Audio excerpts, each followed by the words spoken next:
Kilimajaro. Every year, more than 40,000 climbers scale the slopes of Africa's highest mountain. They're drawn by the beauty and wonder of the snow-capped peaks. It's a massive tourist industry orchestrated by Tanzania national parks and a host of tour operators, escorting the climbers during the trek, guaranteeing their comfort every step of the way. The porters of Kilimanjaro bear tourist burdens to an altitude of more than 5,000 meters. It was 2006. I remember we climbed by Autrans gate. Suddenly, one of the clients said, "I saw someone there." I told him, no, are you dreaming? There was a porter there. Oh my goodness. It was freezing. It was a porter and it was his first time to climb the mountain. And his wife was waiting for him in Rochelle. They were lying to her, "Your husband is coming." While they knew that her husband was left at Stella Point and then he was dead. Can you imagine the porter? They didn't pay anything to that family until now, and the porter was dead and no one did anything, not even the national park.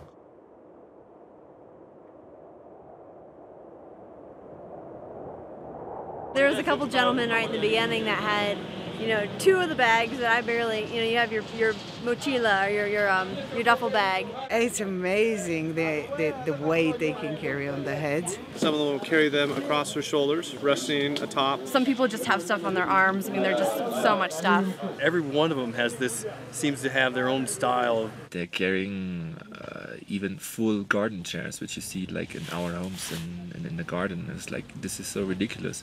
Just for the luxury of us here on the mountain.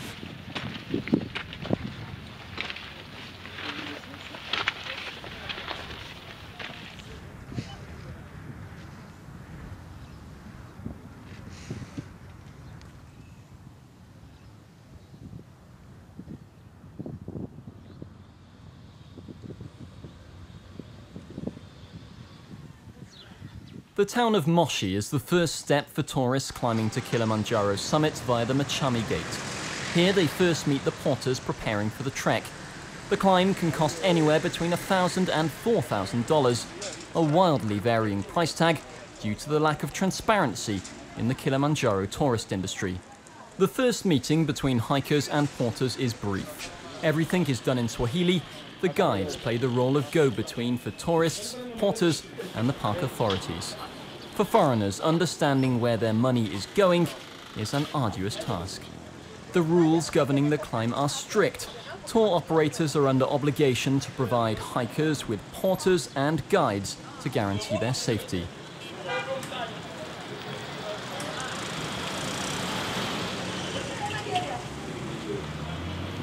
The porters head to the meeting point, taking with them the necessary equipment for the hikers' well-being. On average, a group of 4 hikers will have between 12 and 16 porters, plus a guide. Most tourist operators provide porters transport to the starting point. The less fortunate must make their own way.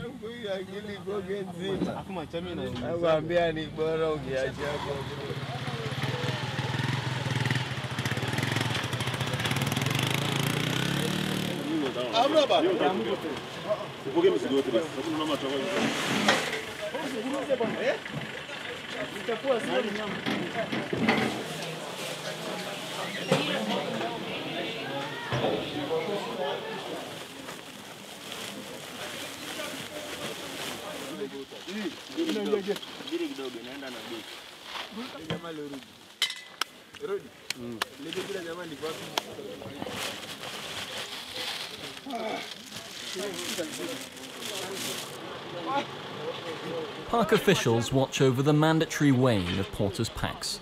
According to park recommendations, bags must usually weigh no more than 20 kilos, but some tour operators load porters with over 30. You take clients and your porters, and then you weigh the luggage at the gate, and then you fill the form of the company that I have, let's say, 20 loads, and so I need 20 porters, and then the tour operators say, "We are not giving you 20 porters. You have to know what to do. We are giving you only 12 porters. So we need our luggage on the mountain, and we need our clients to come back safely. So you have to do what you can. That's what is happening. So you have to overload the porters. And if we report this to the chief park warden, they say, no, it is between you and your company. We have nothing to do. It's like they have bought him and put him into their pockets. So he cannot do anything to fight for the rights of porters or guides or whatever.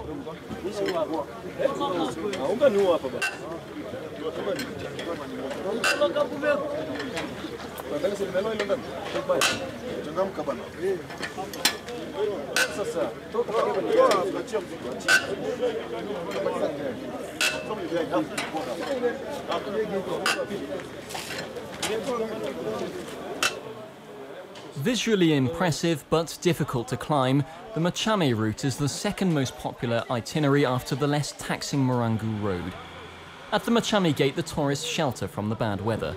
Guides discourage hikers from approaching porters who are busy with last-minute preparations. Among the porters we met David. He's helping unload the bags that he and the others will have to carry. The packs contain camping gear, food and water. David will carry a tent and a large jerry can. He's young, only 21 years old. He's already spent several years as a porter. This time he's fortunate enough to work with a good company.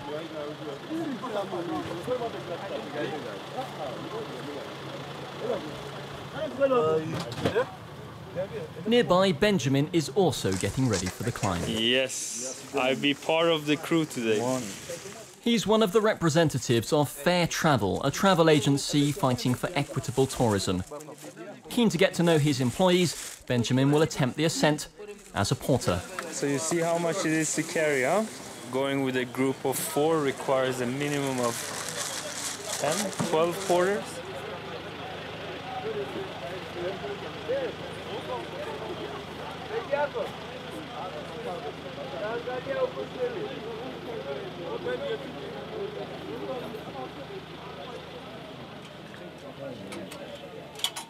With park officials eager to show that they take porters' safety seriously, the obligatory bag weighing is open for tourists to survey.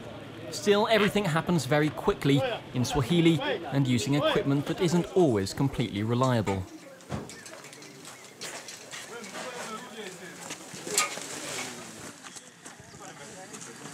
How much? 12 kg. So it should be 12 kg. 8 kg for you. Yes, you may add 8 kg. I said. How much? 20. 20? Yeah. Okay.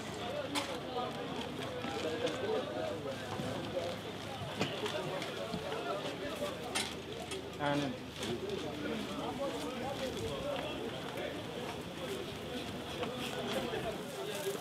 20 kg. 6 hours. 7 days. This is good camper.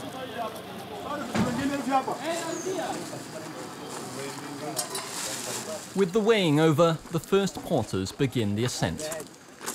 To offer us a porter's eye view of the climb, Benjamin and David agreed to film themselves using one of our cameras. Starting the trek should be alright, but I'm sure at the end of the day I will be quite exhausted.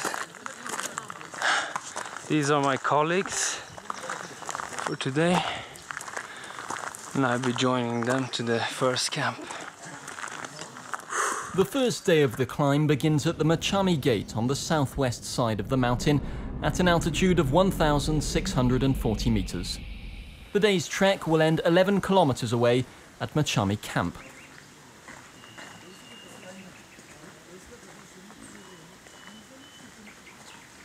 Passing through the rainforest, the hike will take between 6 and 7 hours, climbing some 1,210 meters. The route is wet and muddy, the conditions arduous from the outset. Once the climb begins, the tourists and porters continue separately. Interaction between the two groups is kept to a minimum. With park officials around the gate well behind him, David begins filming.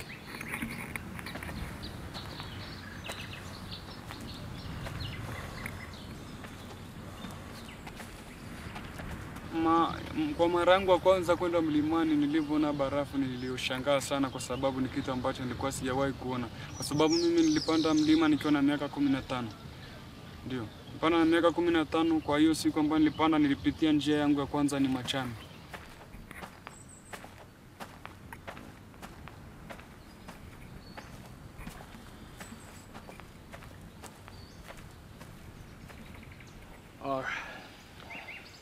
Meanwhile, Benjamin is struggling to keep up with his fellow porters. I'm already very exhausted. My shoulders are in pain. And my back feels being compressed. So I'm becoming a shorter man than I was. My knees are really tense.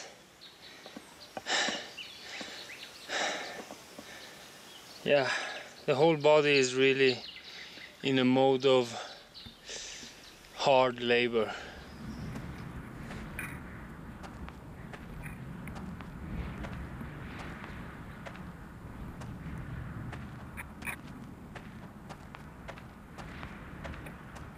Kwa hiyo yani nilipofika kule mlimani nilikuwa sina viatu vizuri vya kuzuia baridi, nilikuwa sina soksi na pia nilikuwa najifunika kwa kupitia blanketi, nilikuwa sina sleeping bag. Lakini nilishangaa sana kuona mara yangu ya kwanza kuona barafu, kulala na kufreeze vidole na nini. Ilinitokea kabisa nikasema kwamba hii kazi ni ngumu, sitaiweza. Lakini niliposhuka niliona kwamba kwa kipato ambacho nilichokipata kile cha kipato cha pesa, kutokana na nini, babangu alikufa akaniacha nikiwa mtoto mdogo sana, nilikuwa sina msaada. Shule yenyewe nilienda kwa shida, nilikuwa naenda shule peku. Kwa hiyo kwamba nilisema kwamba hii ndio inaweza kanisaidia hii kazi.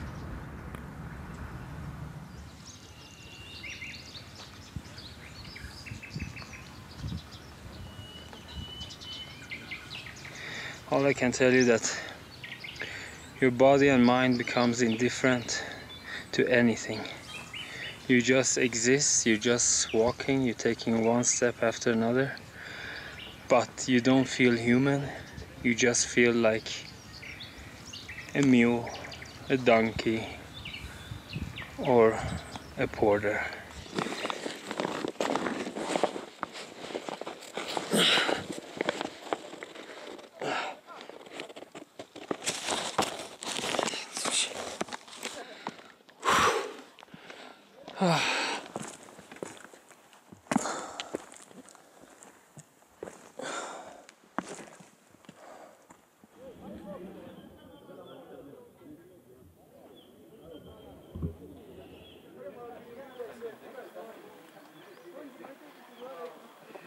After 5 hours of trekking, David is among the first to reach Machame camp.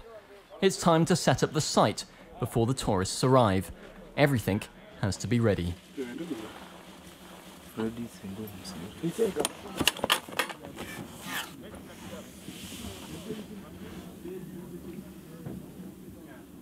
The camp nestles on the edge of the forest at 3,050 meters altitude. Slowly, the first climbers arrive, followed by the guides.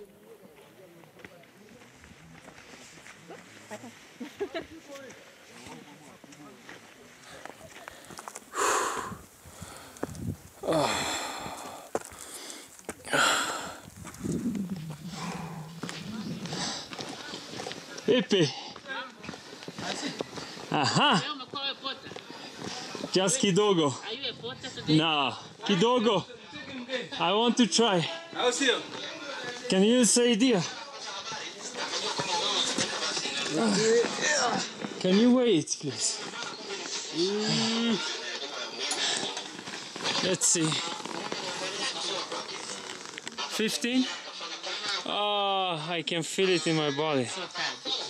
Yes. 15 kilos is heavy, but it's only half of what some companies require. For Benjamin, the day is over. Drained, he'll abandon the camera for the rest of the climb. Meanwhile, for David and his colleagues, the workday continues until the tourists are in bed. Without porters, nothing can be done on this mountain, because porters are the ones who are doing almost everything, you see, and they don't take care of them and they consider them as just like flies, not human beings. I think one day I came down from the mountain and I got there, and then the tent, we had a camp at Barrancu, 4,600. It was windy, and then one of the tent was torn. It was a mess tent. It was torn, not because of us, not because of our laziness, it's because of the weather. And then say, no, I don't want to listen. My tent, I gave my tent, was fine, and now you're bringing me stone, okay. I'm going to take $5 from each of you. So he collects $5 from each of us, just to go and repair the tent. We climb, we come down, clients are safe, and then you take our money because of things which we cannot overcome. We cannot overcome the wind on the mountain. It's the amount of competition between tour companies, I think, that really brings down porters' rights, that brings down the general sort of process of climbing mountain. If you can offer something for $100 cheaper, you'll get more business, and that $100 has got to come out of someone's pocket. So I think because of the popularity of Kilimanjaro, people are having to drop prices, having to drop sort of morals to get the business that they need. But I don't know if that's going to change if tourists change what they expect. I don't think tourists see a lot of the stuff that happens on Kilimanjaro. 9 a.m. Tourists and guides have already begun the ascent. David and the porters must quickly pack up camp and carry on up the slopes.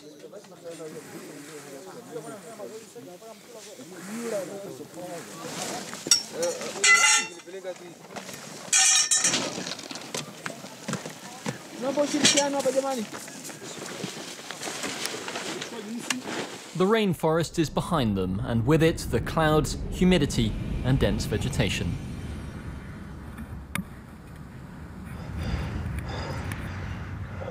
Waga watu wengine kama wale viongozi waga kama matatizo ni kwa pota kuongea na wageni.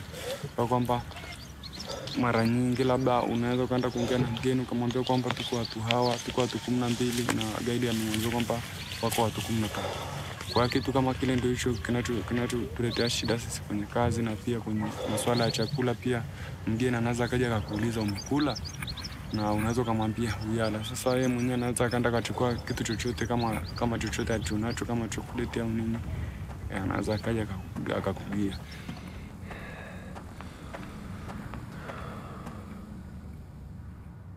Tourists on one side, porters on the other.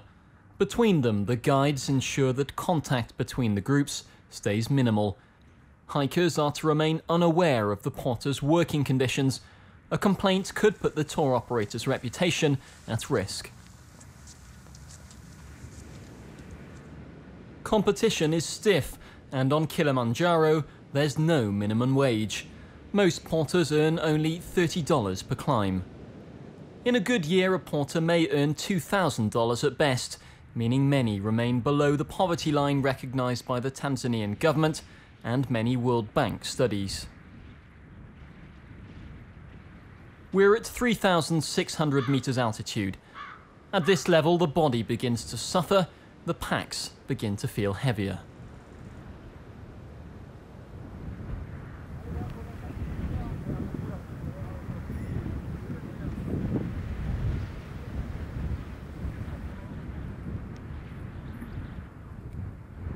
Kawaida kwa mshahara nategemea na kiwango kilichopangwa na kampuni. Kuna kampuni ambazo zinalipa 8,000, na kama hiyo trip mimi nilikuwa nalipa shilingi 14,000 kwa siku 9, kwa kwamba tulipata jumla ya total ya pesa ilikuwa ni $126,000, na wageni walitoa kiwango cha asante $40 kwa kila mguu. Kulingana na hali ya maisha ndo kama haya, maisha yamepanda sasa hivi. Kwa kwamba kiwango ambacho kampuni wanachotulipa ni kwamba ni kiwango kidogo sana. Arriving at Shira camp, David has covered 6 kilometers in 5 hours.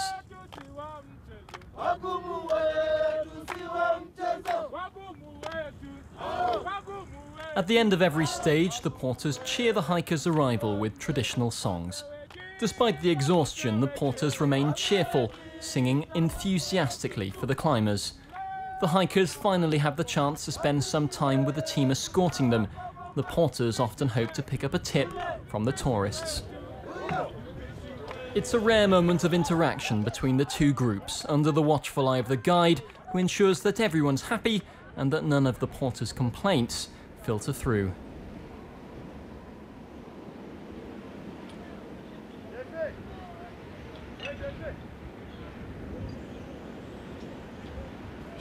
I have no clue. We have absolutely no clue because you don't see any of that. You need that equipment, you need those porters carrying your equipment, your food, and all the things on this mountain. It would be too much for each of us to carry that.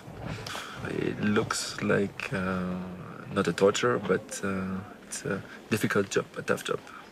With us, there was some difficulties in the beginning, so we were confused who was the guide, whether everything was correct, and they were all just sent up the mountain very quickly, and so we didn't have time to check nor the material nor who exactly went with us, which I think is a very basic thing you should do before you go up actually. We have not seen the porters actually eating. The guides, they have the same lunch packets as we are, but for breakfast or lunch or dinner they eat separately. I also sometimes wonder if they have enough to drink, because we saw some people who were on their way really like trying to get the last drop of water out of their bottle. But that's difficult because it's just certain images you get from people, certain things that stay in your mind.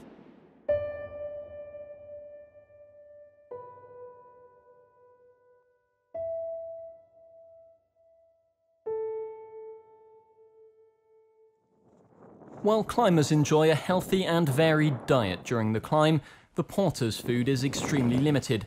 On the mountain they must settle for mchicha, a type of chopped salad leaf, or ugali, a dish made from corn flour and water. With little nutritional value, the food merely allows the porters to briefly take the edge off their hunger without providing the calories they need. We are steering the ugali in order tomorrow to carry 50 kg. Na hiyo maji ya moto ambayo iko kwenye chupa. Sawa. Tayari mjomba. Bado watu wangapi? Bado wengi sana bado wengi. Au chakula kinaweza kikapikwa huwa hakimpendezi.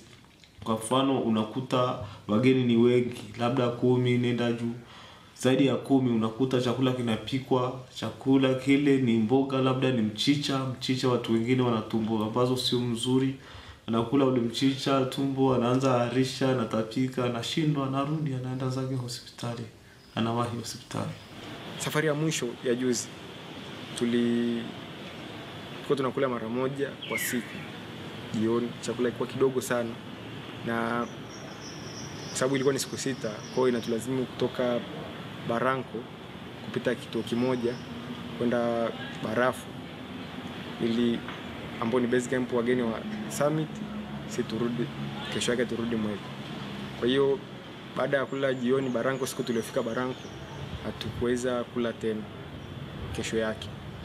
Tukana walisahau kutuambia kama kuna chakula, lakini tulifuata wakatuambia chakula kimeisha.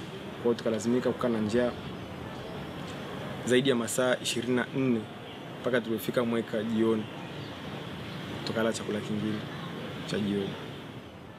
It's the morning of the 3rd day. The climbers and porters leave Shira for Barrancu camp. They have 10 kilometers to cover in only 6 or 7 hours.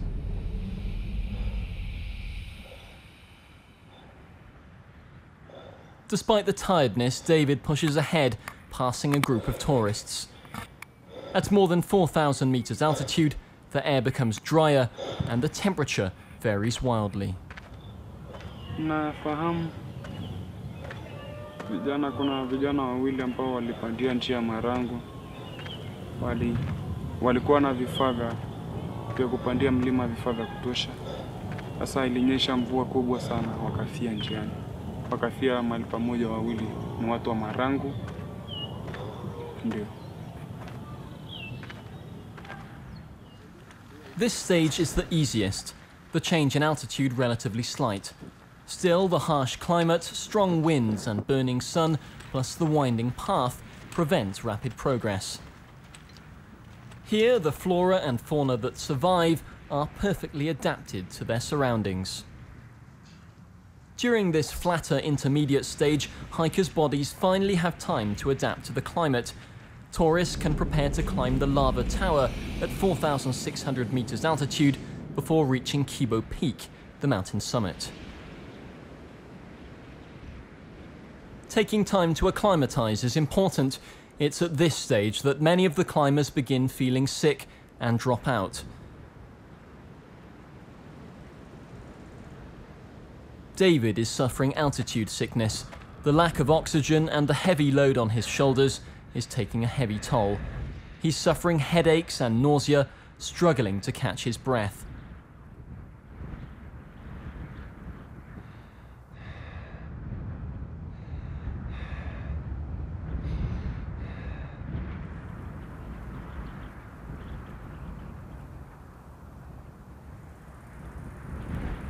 Still, he presses on. Few porters ever give up. No one wants to lose their salary. They'll continue climbing, even if it means putting their lives in danger. Mimi siogopi kwamba nitakufa, ila mimi nitapambana kama nikufa. Yaani mambo ya Mungu. Kwa kwamba hamna mtu anayefahamu kwamba utakufa, ili kwa kwamba mimi siogopi kupanda mlima nikiogopa kwamba nitakufa. Hapana. Akamweka na akamleta na mdogo wake, mke wake na mfahamu.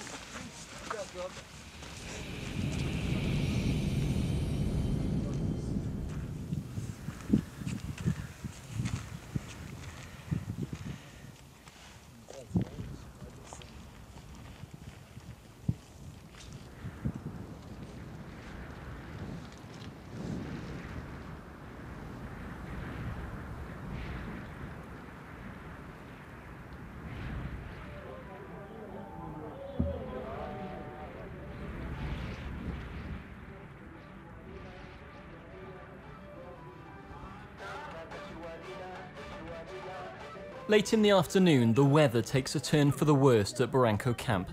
David has gone to lie down. Still suffering from altitude sickness, he needs to rest if he's to continue the climb. The mountain sickness can happen even to the guide, but it's not something that is strange.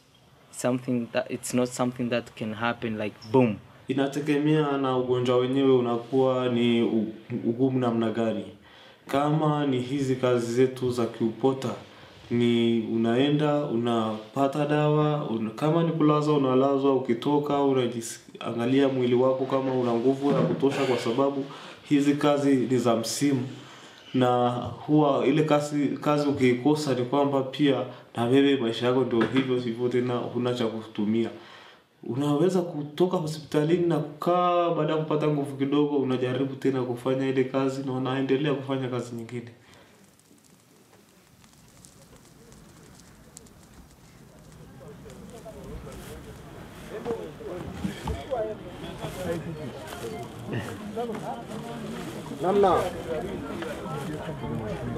The next day, David struggles getting out of his tent, but he's encouraged by his comrades.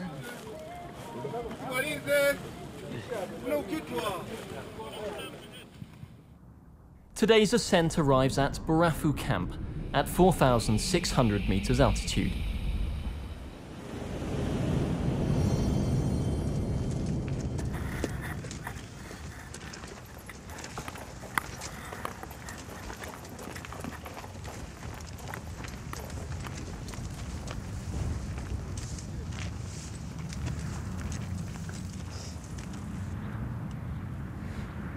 The next stage is one of the most difficult, seeing the group climb the Barrancu Wall, a sheer stone face 500 meters high. The passages are steep, narrow, rough, and arduous for the porters. They'll take 6 hours to climb 650 meters.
kutokana na mahitaji matumizi. Kwa hiyo kwamba mtu unaweza kaenda kule mlimani ukapata kiasi cha pesa kama 200,000 pamoja na tipu. Na sasa sisi tunapokuja nyumbani huaga lazima kama tunaangalia familia. Kwa mfano mimi kama mamangu lazima ni mkee, unajua. Alafu pia nikiangalia mimi mwenyewe mahitaji, bado natakiwa nipate mahitaji, bado natakiwa mimi kuna nyumba yangu namalizia. Kwa kwamba kiwango ambacho tunacholipwa ni kiwango kidogo sana.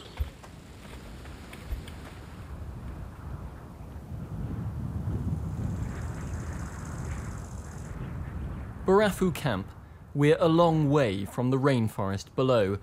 It's the last stage of the trek. At this altitude, the climate is especially harsh. The fauna and flora have almost completely disappeared. These porters, they are suffering, they are dying for the pulmonary edema or hypothermia. And what is the reason? The reason behind it's because it was raining a lot, but they did not have good gears. Sometimes when you walk on the mountain, it depends on the time of the year, because sometimes very fog, so whereby you cannot see someone like in 15 meters ahead. And if it's new porters, sometimes they get lost, sometimes they die.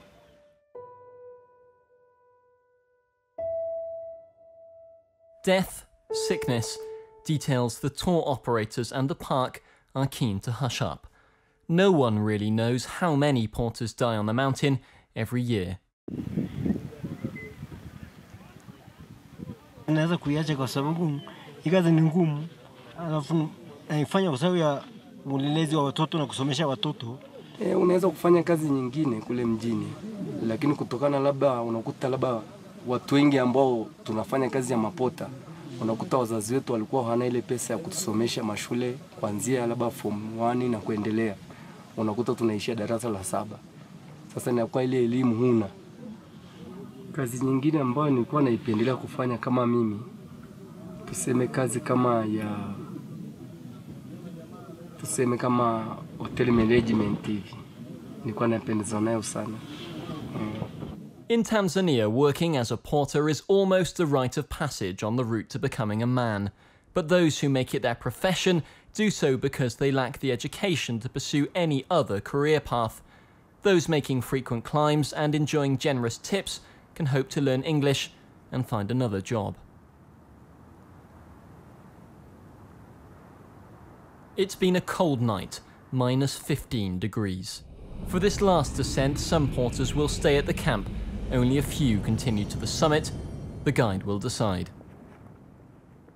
Today, David will trek to Uhuru Peak, the roof of Africa, a climb of 1,295 meters, the biggest so far. Despite his altitude sickness that's drained his strength, David's asked to continue. He always enjoys reaching the summit.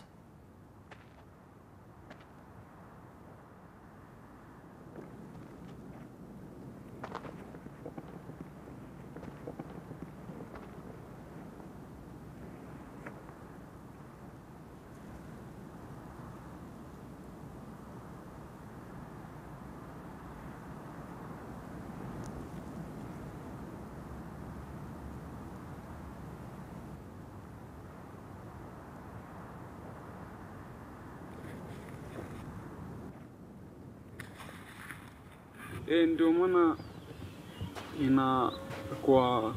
kwa future ambayo nilikuwa nayo na muonekano wangu wa kimaisha, kwa sababu kila mtu ana mtazamo wake. Kwa huu mtazamo ambao nilikuwa nao mimi, kutokana na nilikotoka nilipata shida, na nakoenda natakiwa niangalie nakoenda. Kwa mfano mimi kama nikiwa na kama familia watoto wangu, sitakubali wapate shida kama mimi nilipopata shida, kwa sababu mimi nafanya kazi ili niweza nikapata mahitaji kwa ajili ya kusaidia kizazi changu cha baadaye. Kwa kwamba mimi sitakubali mtoto wangu apande mlima, kwa sababu mimi nimepanda mlima nikiwa na miaka 15, nilipata shida sana. Kwa hiyo yani mtoto wangu sitakubali apande mlima. Nitajitahidi kadri ya uwezo wangu wote niliokuwa nao ili niweze nikamsaidia mtoto wangu aweze akasoma na aweze akapata kazi nzuri ya kuweza kumsaidia. Kama kazi ya kiserikali anaweza kufanya kazi ya kumsaidia tofauti na mlima. David shares this lifestyle with many Tanzanians. Carrying tourists' packs to the summit of Kilimajaro is the only way to secure a living and perhaps build a better future. Meanwhile, Benjamin has also made it to the summit. Karibu Fair Travel Uhuru Peak.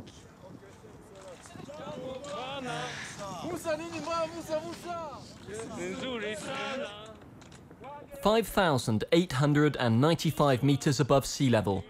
Today, 29 tourists and 10 porters and guides watch the sunrise as Africa stretches out below them as far as the eye can see. Hakuna Matata. Mwana Marigani. Nzuri sana. Many tourists quit before the final climb. Only 2/5 reach the peak, urged on by their guides. It's a cunning strategy. Overcome by the joy of reaching the summit, the hikers are particularly generous.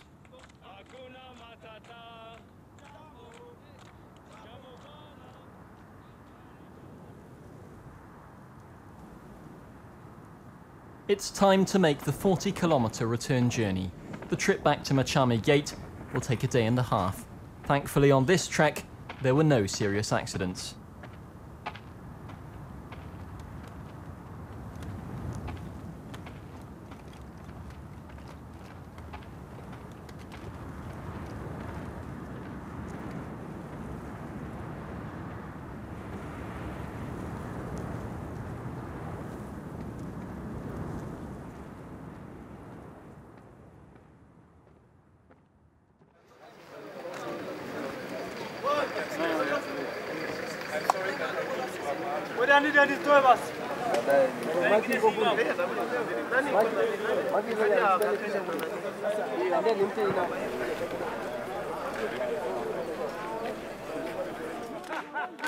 At the foot of the mountain, the porters gather around the tourists, singing and dancing to congratulate them. In the space of an instant, friendships are forged, or so it seems.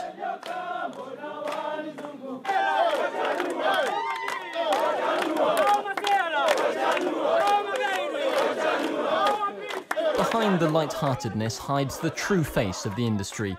It's time for wages and tips to be paid. Taking advantage of the euphoria, some guides present the hikers a larger team of porters than was actually on the mountain. Their goal is to inflate the apparent cost of the expedition and obtain more generous tips.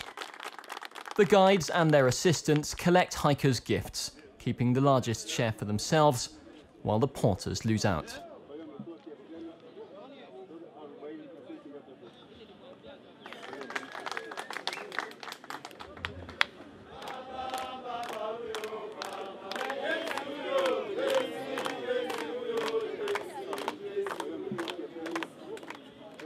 They were very helpful.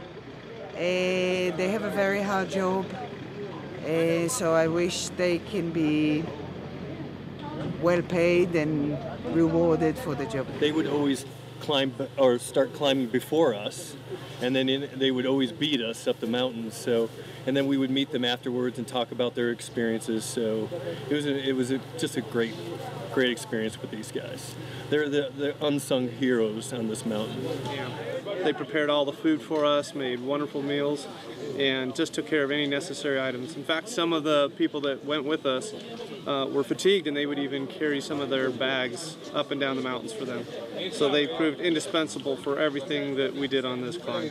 You know, we can hear them, you know, getting up at like 4:30, 5 o'clock in the morning, and they're all talking and, you know, kind of playing around and, you know, corresponding with one another. And it's kind of interesting because they just sound content and happy, and they have kind of these groupings that they all get into, and they seem like they're enjoying what they do.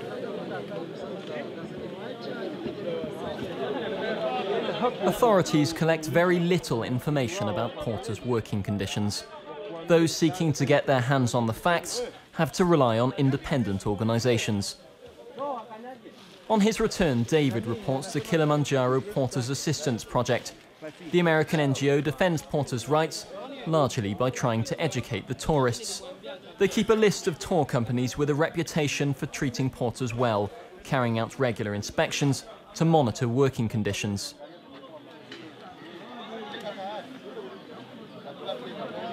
I want to say corruption is common in Africa. It's more commonplace. And I feel that possibly for Kilimanjaro, this practice has been in existence for quite some time, and it's just a natural practice, but it's never been revealed to the understanding that we have of it now. So we have a Partner for Responsible Travel program. And in this program, companies agree to participate with our monitoring activities to determine if they're meeting all of the proper treatment guidelines. And so this program is open to any climbing company on Kilimanjaro. So right now, we have about 50 partners participating with us. There's a lot of other companies that climb Kilimanjaro that haven't given us their permission. So we don't interview their porters, but we will go to another area, which is a little bit further down from the gate, and that area is an open free area, and there we'll talk to any porters that work with all companies. The time that I've been working here, which is about 5 years, I've seen a big difference in the quality of the operators on the mountain, how well they're looking after their staff, the local Tanzanian porters, guides, cooks, and so on, in terms of fairness and pay, tips, food on the mountain, tents to sleep in, and so on. It certainly still has a long way to go, but it's improved a lot, and hopefully we can see it continue. I work more than 15 companies. The good one is 2 companies was good. If you want to get a job, you don't pay nothing. They register your name, and you ask for the job, they register your name, and they tell you that the day which you are climb, they give the date which you are climb, and they give you the breakfast, the lunch, and the dinner, and you sleep in the good very place. And if the tourists want to give you anything, it will be so openly. They didn't steal anything from anybody, so it is good. And I worked a few times with that company.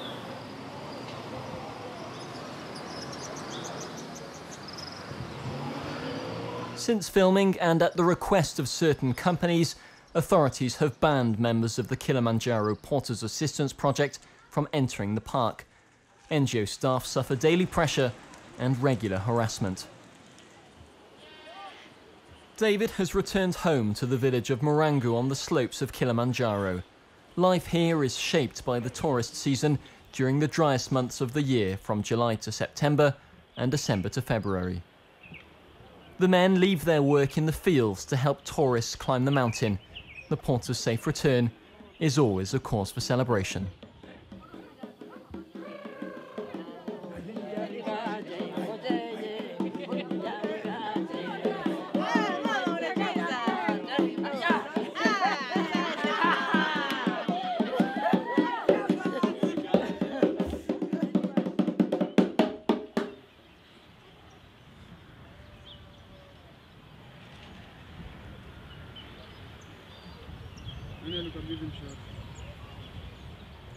The guy down there, he live in Moshi.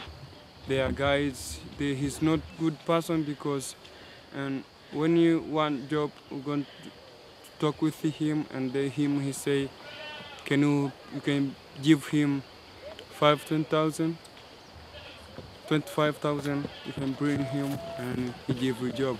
But it's not good to give him something, then give job. Paying to work to put food on his plate.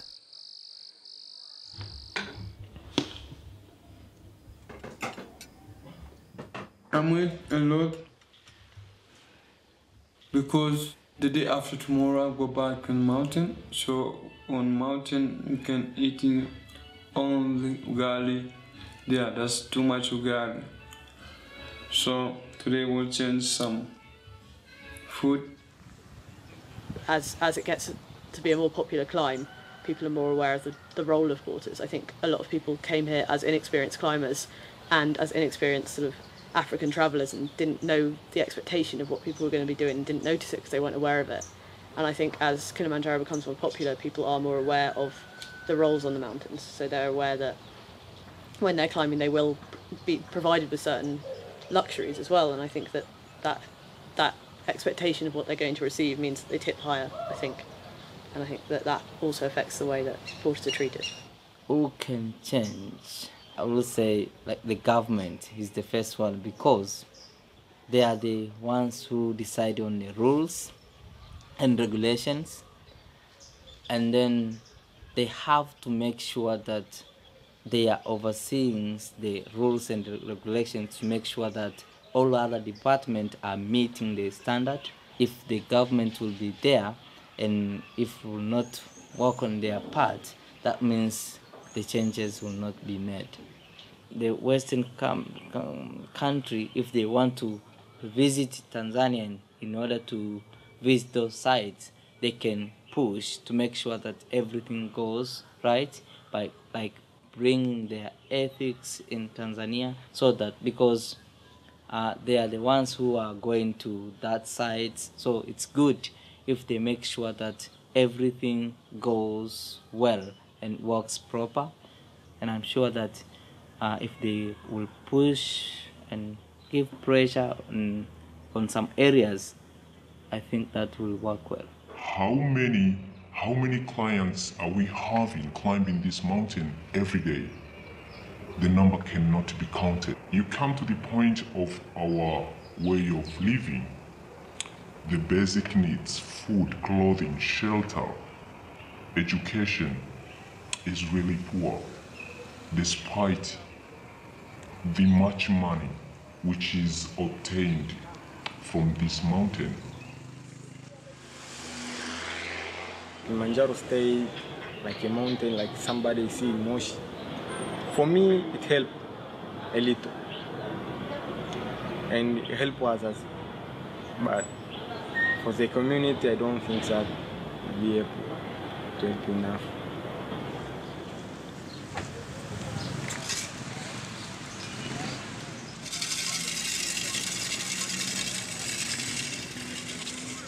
There is a big international bias on the mountain, and it's an international tourism attraction. It's not necessarily the political symbol that Nyeri wanted it to be then.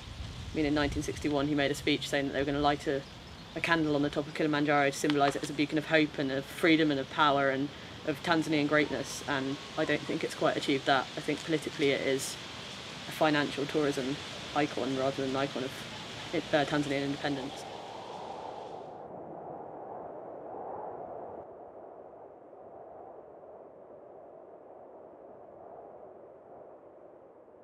In recent years, Kilimanjaro has seen its snows soiled by the tourist industry as local authorities turn a blind eye to abuse.